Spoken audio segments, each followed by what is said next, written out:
Paz seja convosco. Amém. Agora com mais serenidade, né?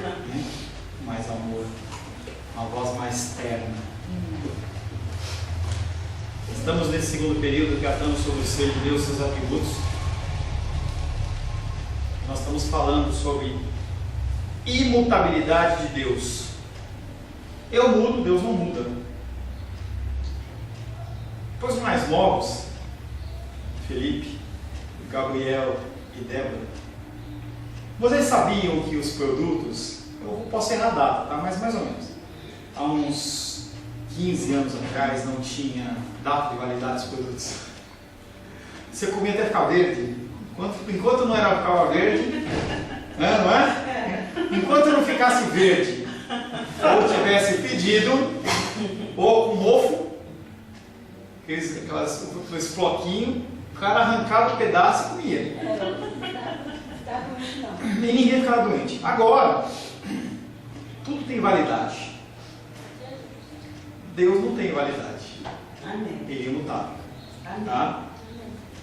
Esse atributo nós falamos, começamos semana passada. Esse tópico é um tópico rápido, tá? Nós vamos finalizar hoje também. Esse atributo é um atributo incomunicável. Nós não somos imutáveis, nós estamos sempre variando. Tanto que nós falamos sobre segurança. Uma hora você tem segurança, outra hora você não tem, uma hora você ama, outra hora você não ama. É uma confusão. Nossos altos e baixos, eles se assemelham a uma montanha russa, muito mais baixos do que altos, né?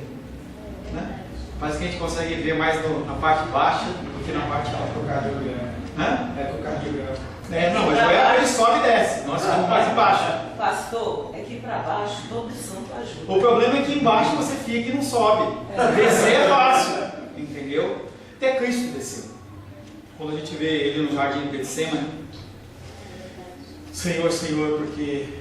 Não, isso é no final da cruz. Senhor, se possível, passa de mim esse cálice. Na cruz, Senhor, porque me abandonaste? Ele estava embaixo. Mas ele não ficou embaixo. Como é? Quando Jesus Cristo estava no monte de Getsemane, que ele estava pedindo para Deus passar aquele cálice, ele não estava na alta, ele estava na baixa. Ele sabia o que ia vir sobre a vida dele, todos os flagelos. Quando ele estava na cruz do Calvário, e os meus pecados, os seus pecados estavam nos ombros dele, e ele olhou para os céus e não conseguiu ver a Deus, e falou: meu Deus, por que me abandonaste? Ele estava embaixo, era como se fosse uma depressão. O problema é que é assim, ó. E Jesus Cristo, ele vivia muito mais aqui em cima, ou 99% aqui em cima. Em alguns momentos ele tinha queda. Nós vivemos mais embaixo do que em cima. Mas o importante é que nós estamos falando sobre a imutabilidade de Deus. Deus não muda. Quando ele se apresentou, nós já lemos, quando ele se apresentou em Êxodo 3,14, ele falou: eu sou o que sou, eu sou. Tá? Então Deus está falando de uma característica que ele é, ele não muda. Ele não é, não foi, nem ele vai ser. Ele é a mesma coisa. Deus, ele se despoja de toda mudança. Ele, como Deus, se ele quisesse, ele mudava. Mas ele se despoja da sua mudança porque ele é Deus, para que ele possa cumprir sempre os seus decretos, promessas e atributos. Todas as coisas que se referem a Deus não são mutáveis. E aí, se você começa a pensar no âmbito da segurança em Cristo, em relação à imutabilidade de Deus, no mínimo, a gente fica com vergonha. No mínimo. Porque quando as pessoas pedem algo para nós, e nós prometemos que vamos fazer, e nós fazemos, e a pessoa: e aí, você já fez? Você fica indignado. Com a Luísa, eu tenho lido a Bíblia com ela todos os dias. E aí, Jaléo? Ontem nós chegamos, pegamos ela lá na titia. Ela olhou para mim e falou assim: antes que você me pergunte, me cobre, eu quero dizer para você que eu já li. O ser humano não gosta. Eu vou chegar nesse nível. Chegarei. Salmo 102 nós lemos na semana passada e fala sobre essa imutabilidade de Deus. Nós meditamos em alguns versículos e nós começamos falando que Deus, ele é imutável no seu ser. O seu ser, ele é imutável. Ele não tem progresso nem regresso. Ele não pode ser aumentado nem diminuído. Conforme nós vamos crescendo, nós vamos ficando mais idosos, nossa estatura vai subindo. chega um momento em que a nossa estatura começa a achar. Deus não. Na sua criação tudo muda, tudo é tudo, inclusive anjos, inclusive qualquer coisa que você venha imaginar. Tudo muda, porque eles são seres finitos, são coisas finitas. Nós falamos que os homens e os anjos caíram porque foram criados, e por serem criados eles são mutáveis. São mutáveis. Tudo que é criado não é eterno, e por isso está sujeito à finitude. Começamos falando que Deus ele é imutável nos seus decretos. O que ele fala se cumpre. Eu chego para você e falo, ó, você faz tal coisa? Dei uma lição de casa para o Felipe, ali no intervalo. Olha, a partir de agora, eu quero pedir para você, que você, quando o papai estiver viajando, você traga os seus irmãos para a dominical. Ele falou, beleza.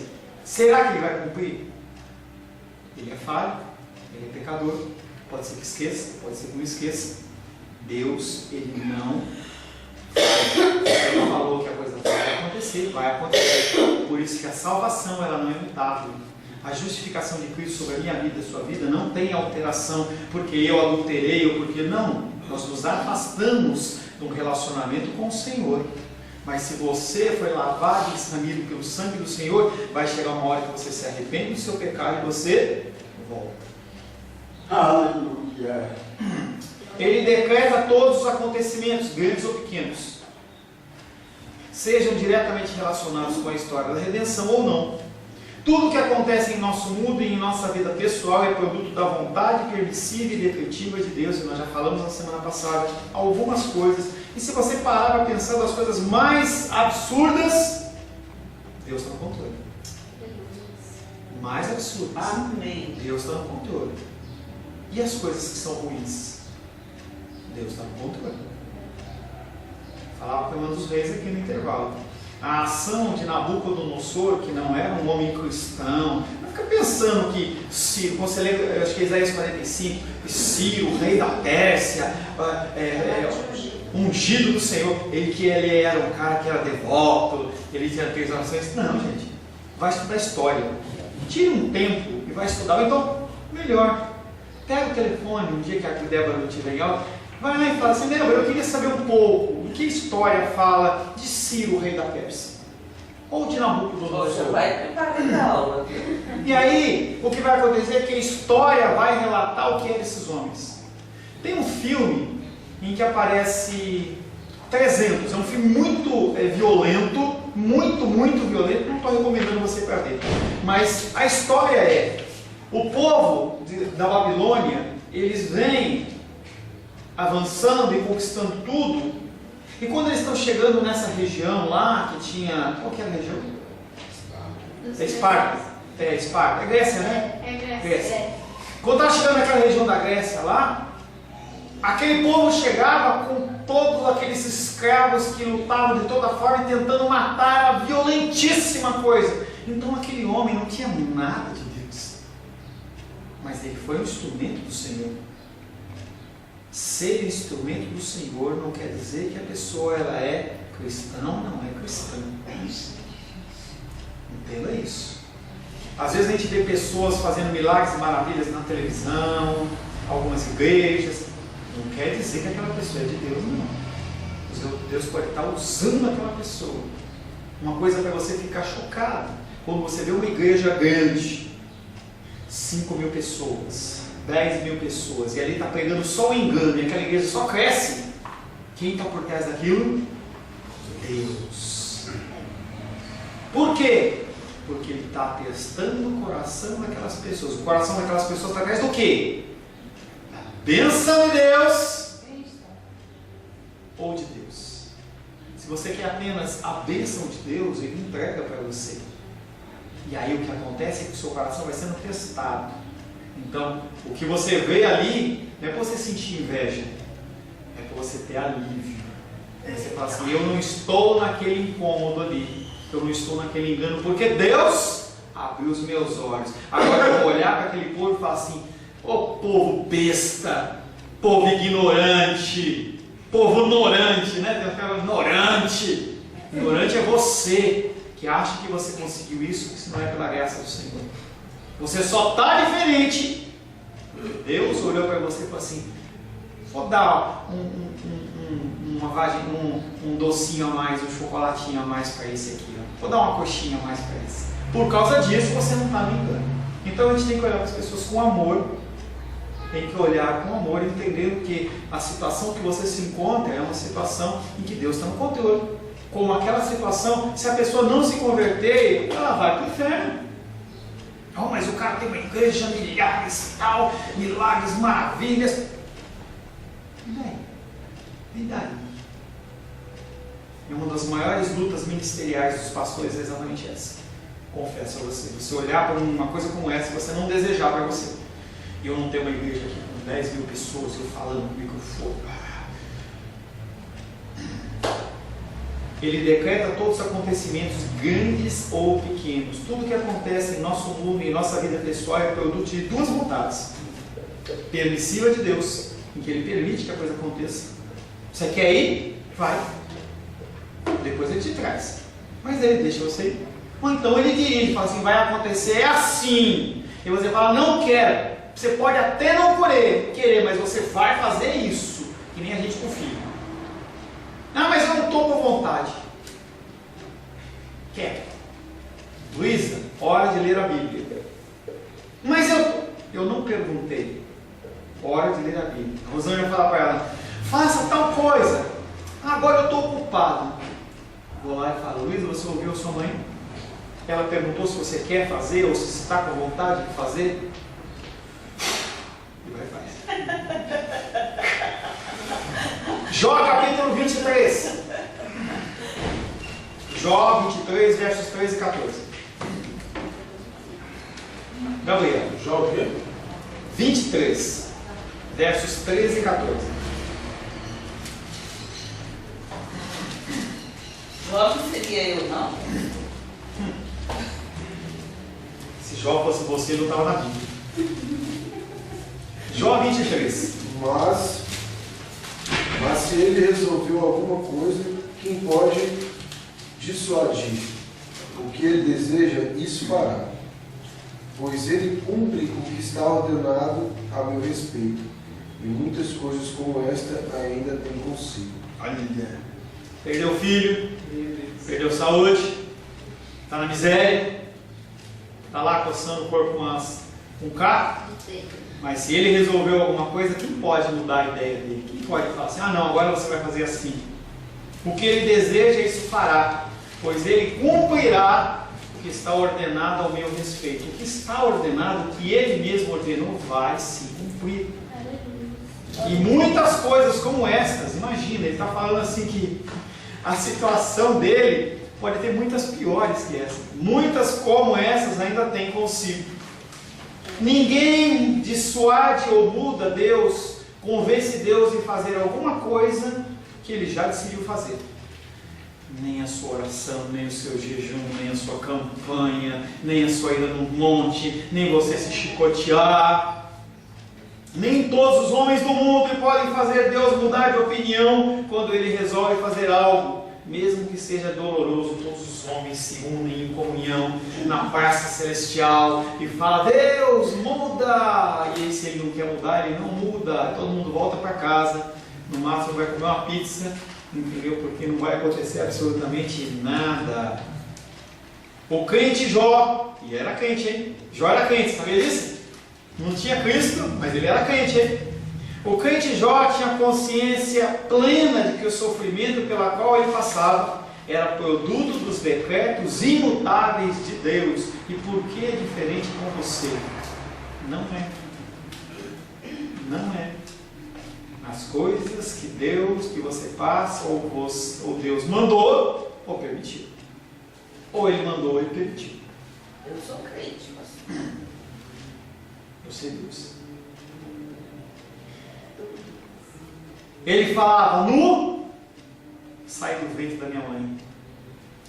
Depois de ele perder tudo, a mulher dele se levanta e ele tinha todo o direito humano de falar assim, não, eu saí do ventre da minha mãe. Se Deus me deu o bem e eu recebi, por que o mal eu não recebo? Bendito seja o nome do Senhor. Imagina, você tendo acabado de perder 10 filhos numa tacada só, você fala isso aí. Jó era crente, hein? Entenda, os reis, que esse tipo de condição ela é totalmente possível para mim e para você. Por mais que nós amemos nossos filhos. Quando uma coisa como essa ocorre, ele enche o teu coração de uma paz e de uma graça tão grande que você consegue ter uma ação como essa. Jó, sem graça de Deus, ele não consegue fazer nada disso. Nada disso. Nenhum homem da Bíblia, nenhuma mulher da história da igreja, ninguém faz o que faz se não for pela graça de Deus. Madre Teresa de Calcutá entregou sua vida para cuidar dos doentes, daquelas pessoas miseráveis. Ela só fez aquilo porque Deus colocou aquele propósito no coração dela e tirou todo o despojo das coisas humanas. Se Deus tivesse colocado você ou eu para fazer isso, a gente ia largar a mão. A gente não quer isso. Deus, ele molda a pessoa, ele concede mais graça, menos graça. Tem pessoas que suportam, tem pessoas que não suportam. Aqueles que não suportam, Deus não dá o fardo tão maior como aquele, porque ele só dá o fardo que a gente pode suportar. E quando não pode, ele ainda oferece a troca pelo dele. Nunca ele dá um fardo maior do que a gente pode suportar. O único fardo que a gente não podia suportar foi o que Cristo levou na cruz do Calvário. Foi aquele. Todos os outros a gente tem como suportar porque é aliviado pelo sangue do Cordeiro. Lá em Mateus 11, 28 ele diz: vinde a mim todos os que estáis cansados e sobrecarregados, e eu vos aliviarei. Tomai sobre si o meu jugo e aprendei de mim, sou manso e humilde de coração. Encontrareis descanso para as vossas almas, porque o meu fardo é leve e o meu jugo é suave. Mas ele está falando o quê? Da crucificação. Já ocorreu. Você não tem mais como precisar trocar nada. Já foi levado na cruz do Calvário. Jesus Cristo estava falando naquele momento de uma forma temporal, de algo que já havia ocorrido dentro do sobrenatural de Deus. Ele já havia sido crucificado antes da fundação do mundo. Então o que ele está falando é uma linguagem que aqueles discípulos, aqueles homens entendam. Em que o que ele está falando é: quando a coisa estiver pesada demais, vem a mim. Mas não há essa troca. Você não tem como colocar um fardo agora a mais nos ombros de Cristo. Não, todos já foram levados.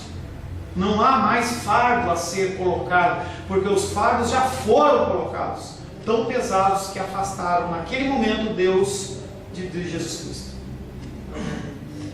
Se não atrapalhar um pouco, eu vou comparar aqui a história de Paulo. Todo mundo fala: por que eu não faço como Paulo? Paulo foi criado para aquilo. Ele não era um super-homem, ele foi criado para aquilo, por isso que ele conseguiu tudo aquilo. E ele conseguiu disseminar o Evangelho assim, com tanta facilidade, mostrando a própria vida dele. E eu vou me comparar com um daquele, eu não fui criada para aquilo. Entenda que todas as obras que Paulo cumpriu, todos os livros da Bíblia que ele escreveu, cumpriram o propósito de Deus. Se Deus ele tem para Maria dos Reis resgatar um menino de rua, e você assim o fizer, o status seu e de Paulo é igual, porque você cumpriu o propósito ao qual você foi designado. Simplesmente é o que nós temos que fazer. No céu não vai ter a pessoa que não estou falando de galardão é outra coisa, estou falando de justificação. Não vai ter uma pessoa que vai ser mais salva ou menos salva. Você cumpriu. Tanto que quando pega a parábola dos talentos, um recebeu 1, outro recebeu 2 e outro recebeu 1. O de 1 não fez a parte dele e foi tirado fora. Mas o de 2 e o de 5 receberam a mesma nominação de Cristo: servo bom e porque cumpriu o propósito. Se você recebeu 2 talentos, trabalhe com os 2 talentos. Se você recebeu 50, trabalhe com 50. Esse é a matemática do cristianismo. Não é que a igreja tem 5.000 membros, o cara é mais santo do que a igreja que tem um só, ou que tem 5, ou tem 50 milhões. Não existe essa matemática, isso é coisa humana. Isso é coisa humana. Nós temos que simplesmente fazer o que Deus espera que a gente faça. Talvez para alguns seja simplesmente se libertar do vício da gula. Sei lá. Amém. Foi a mesma coisa com o Jó. Jó também foi criado. Claro. E nós fomos criados por quê? Não, nós somos salvos pela misericórdia de Deus. E Jó e Paulo? Também. Também. Uma coisa. Jó tinha convicção de que todas as coisas que Deus havia ordenado a seu respeito haveriam de acontecer infalivelmente. Porque ele sabia que Deus é imutável nas suas decisões. Não há como mudar os planos de Deus. Jó 42, 2. Felipe? Não, pode vir. Débora, por gentileza.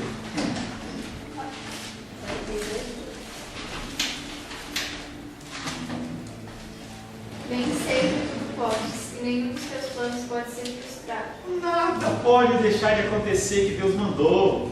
Que lindo e maravilhoso. O mesmo Jó tinha uma confiança absoluta no poder de Deus. É claro, você vê a segurança? Você vai caminhando por Jó 1, 2, eu não sei dizer até que capítulo, mas vai. Dá para Jó 30, 32, ele está lá, ó, firme na balada. E aí os amigos dele só. Chega uma hora que ele começa a murmurar. O que ele fez? Ficou lá embaixo? Ele passou pelo meio. Jó possuía também a plena confiança que nenhuma coisa que Deus havia determinado podia ser frustrada. Jesus fez o mesmo no jardim de Getsêmani. Deus é absolutamente imutável para ter seus planos atrapalhados por quem quer que seja. Provérbios 19, 21, Edilene, por gentileza. Senão eu sei que você não vai dormir nessa vida. Se eu passar uma dominical sem ler, eu acho imperdoável. Então você está perdoado, né? Provérbios 19, 21. 19. Antes de você ler. Pastor, então, se nada pode ser mudado, nada pode ser frustrado, se Jó ele só fez aquilo porque tinha graça, então eu não vou fazer nada. Se Deus não colocar esse desejo, a culpa é dele.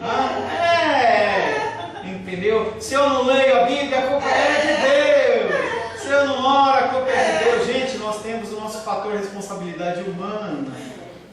Nós temos o fator responsabilidade humana e nós temos que entender que a nossa decisão ela é também contada, não no sentido de mudar algo, mas é exigido de nós que nós tomemos posição e façamos. Se eu quero acordar às 5h30 da manhã para orar e eu não colocar o relógio para despertar, eu não acordo. A responsabilidade minha é o quê? Colocar o despertador para tocar. Nós temos a nossa parte. Eu tenho o problema de engordar. Eu não vou comprar, comer, nem levar para casa salgadinho. Tem uma amiga nossa lá em São Paulo que ela tem problema com Coca-Cola. Aí ela fala assim, a culpa não é minha. Todo lugar que eu vou, as pessoas compram Coca-Cola. A culpa é dos outros. Não, a responsabilidade é nossa. É nossa. Você sabe que o problema é seu e você que tem que resolver. Provérbios 19, 21. Muitos propósitos há no coração do homem, mas o desígnio do Senhor permanecerá. Nós temos propósito e a nossa vida é uma vida de sonhos. É uma vida de planos e projetos. Nós desejamos coisas e o Senhor permite que aquilo caminhe enquanto for dentro da vontade dEle. O que acontece para que você tenha uma vida de menos frustração? Como que você pode se frustrar menos? Meditando mais. Uma pessoa que medita na palavra, ela não vai orar da seguinte maneira: Senhor, eu quero casar com a esposa daquele cara. Tira a mulher daquele cara e dá para mim. Ele não vai fazer esse pedido. Gente, esse é pedido de cristão. Sério? Claro. Senhor, acaba com a empresa daquela pessoa que está trabalhando, porque o Senhor tira do ímpio para dar para o cristão. Que cristão nada? Ela acreditou. Esses tipos de oração são orações que não são pautadas na Bíblia e vai gerar frustração em você. Porque você vai pedir, faz campanha, jejum, um monte de Deus não concede.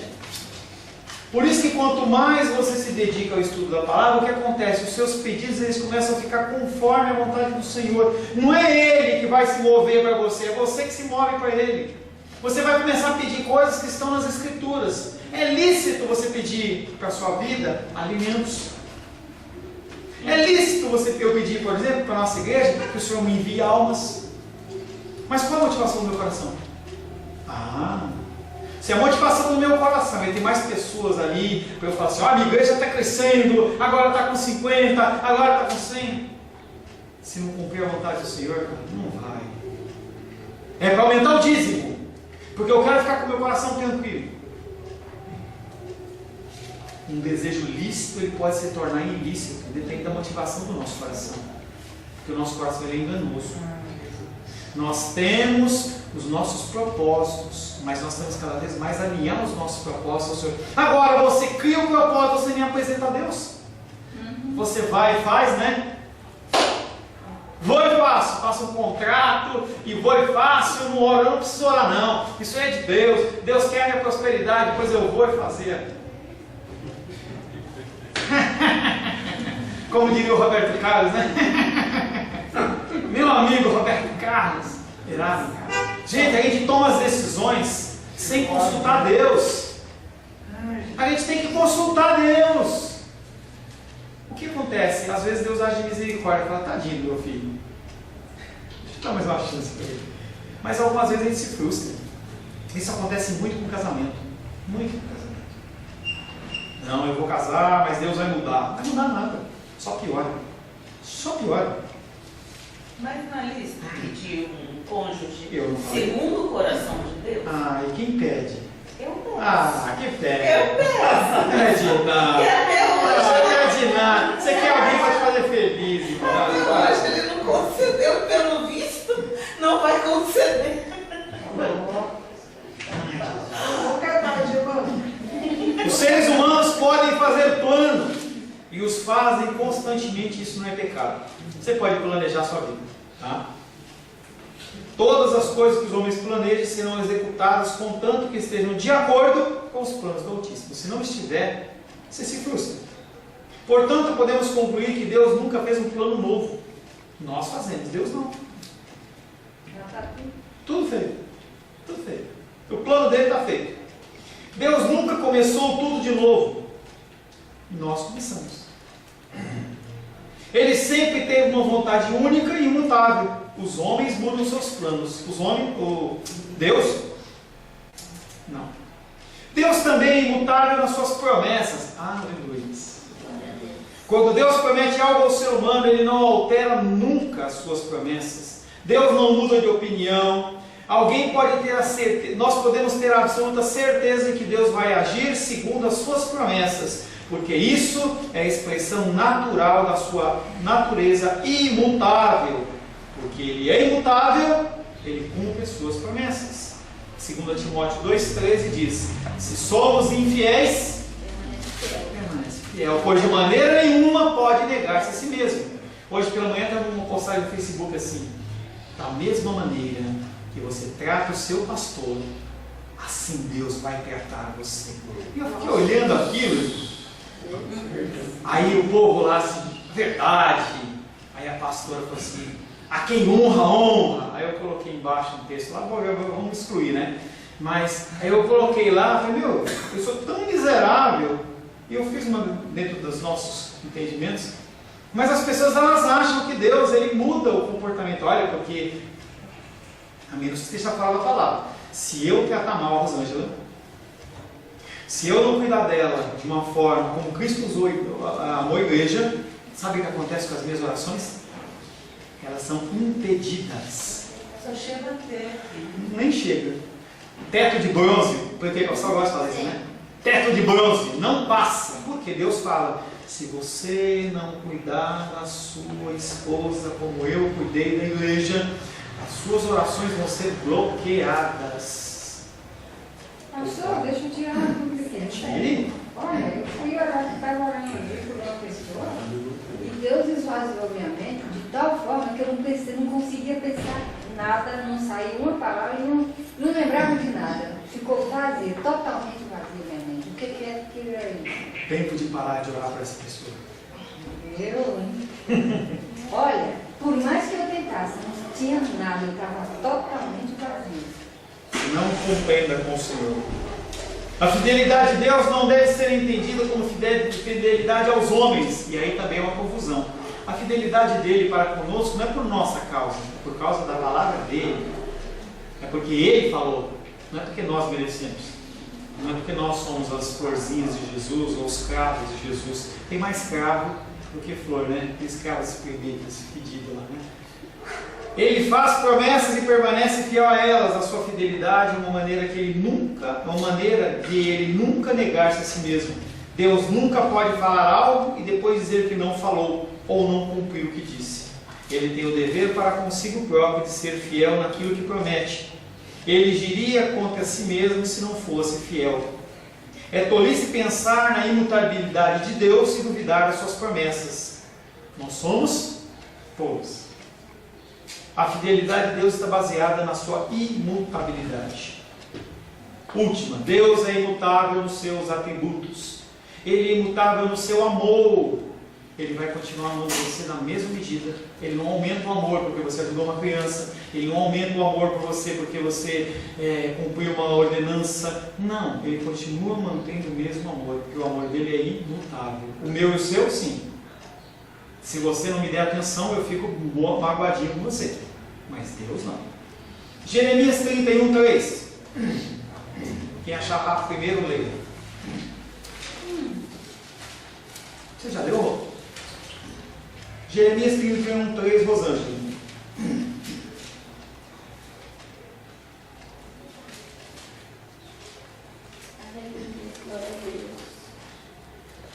De longe se me deixou ver o Senhor, dizendo, com amor eterno eu te amei, por isso com benignidade te atraí. O amor dele é eterno, não muda, não é aquele amor do Romeu e Julieta, nós vamos amar eternamente, não tem nada disso, não é o amor de Romeu e Julieta, é um amor eterno. O amor de Deus é eterno e vai ter as últimas consequências. Irmão Cláudio, Evangelho de João, capítulo 13, verso 1. Evangelho de João 13, 1.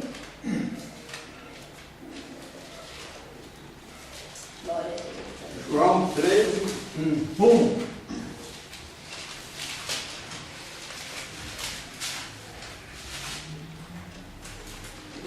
Ora, antes da festa da Páscoa, sabendo Jesus que já era chegada a sua hora de passar deste mundo para o Pai, como havia amado os seus que estavam no mundo, amou até o fim. A última frase, tendo amado os seus que estavam no mundo, amou-os até o fim. Esse amor é um amor independente de situação, ele vai até o fim. Até o fim. A imutabilidade de Deus determina a duração do seu amor. Qual que é a duração do amor de Deus? Eterno, infinito. Ele sempre te amou. Há 2 trilhões de bilhões de anos atrás, ele te amava na mesma medida que vai te amar lá daqui a 3, 4 eternidades. Não vai mudar absolutamente nada. Ele é imutável no seu amor e ele é imutável na sua verdade. O que foi verdade uma vez, será verdade para sempre. Pelo menos 2 referências falam que não passa nada da palavra de Deus, tudo se cumpre. O que tem determinado para a sua vida vai se cumprir. Querida, se Deus tem um varão para casar com você, nem que você amarrou lá, lembra que você falou lá, com 80 anos. Não, pastor, eu me recuso. 80 anos não me interessa. Não me interessa. Pois a palavra de Deus diz que vai se cumprir. Não vai. E aí eu vou dar... Não vai, pastor. Vai ter uma contenda entre eu e Deus. É você e o Senhor. A verdade de Deus não é algo subjetivo, dependendo dos sentimentos interiores das pessoas, mas a sua verdade está afirmada objetivamente nas suas leis, que são imutáveis. Deus não é como os homens que fazem leis que são alteradas a cada análise que sofrem, mas suas leis permanecem para sempre. Salmos 119, verso 89.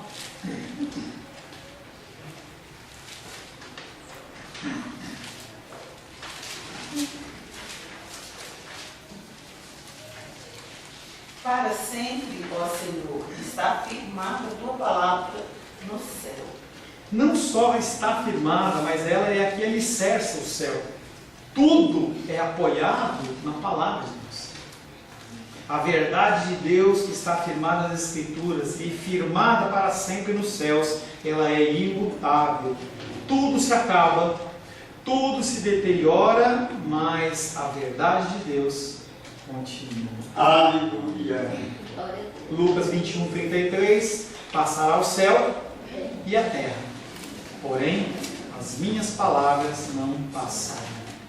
E aí aquele último versículo que eu li de Romanos lá, capítulo 8, nem altura, profundidade, nem fome, nudez, poder, nada, enfermidade, nada, passará o céu e a terra, porém as minhas palavras não passarão. Mas e o Lula, o Temer, a Dilma, o preço da gasolina, o Trump? Passará o céu e a terra, porém as minhas palavras não passarão. E o problema econômico e não sei o que, e a guerra na Síria? Passará céu e terra, porém as minhas palavras não passarão. As palavras de Deus permanecem para sempre, porque são imutáveis. Senhor Deus, primeira vez que eu vejo o professor subir de solo. Estava comendo coxinha. Senhor Deus, agradecemos a Ti de todo o coração por mais esse módulo que nós fechamos sobre a imutabilidade do Senhor. Sabemos, Pai, que a cada dia que passa o Senhor tem nos instruído, o Senhor tem nos capacitado a Te conhecer mais. Que nós sejamos responsáveis, Pai. Que nós possamos ser responsáveis com o nosso chamado, com tudo que nós temos à nossa disposição. A Bíblia, a Palavra de Deus que nós temos disponível para leitura a qualquer momento, seja em papel, seja em mídia digital. Enquanto homens e mulheres, Pai querido, que nós oramos, são os missionários, às vezes não tem uma folha da Tua Palavra para meditar, Senhor. Que nós possamos ser responsáveis também com o nosso tempo. Que nós possamos, Pai, utilizar com sabedoria. Que nós possamos nos dedicar à alegria, ao lazer, ao cinema, às viagens, aos passeios. Mas também nós possamos nos dedicar, Pai querido, tempo à meditação e ao crescimento na Tua Palavra. Nós Te louvamos, Pai, pelos ensinos desta manhã. Pedindo a Ti que o Senhor possa filtrar no nosso coração aquilo que procedeu do Senhor e aquilo que procedeu do homem, e apenas aquilo que veio de Ti, Pai, que Ele possa perdurar e estar gravado no nosso coração. Em nome de Jesus. Amém.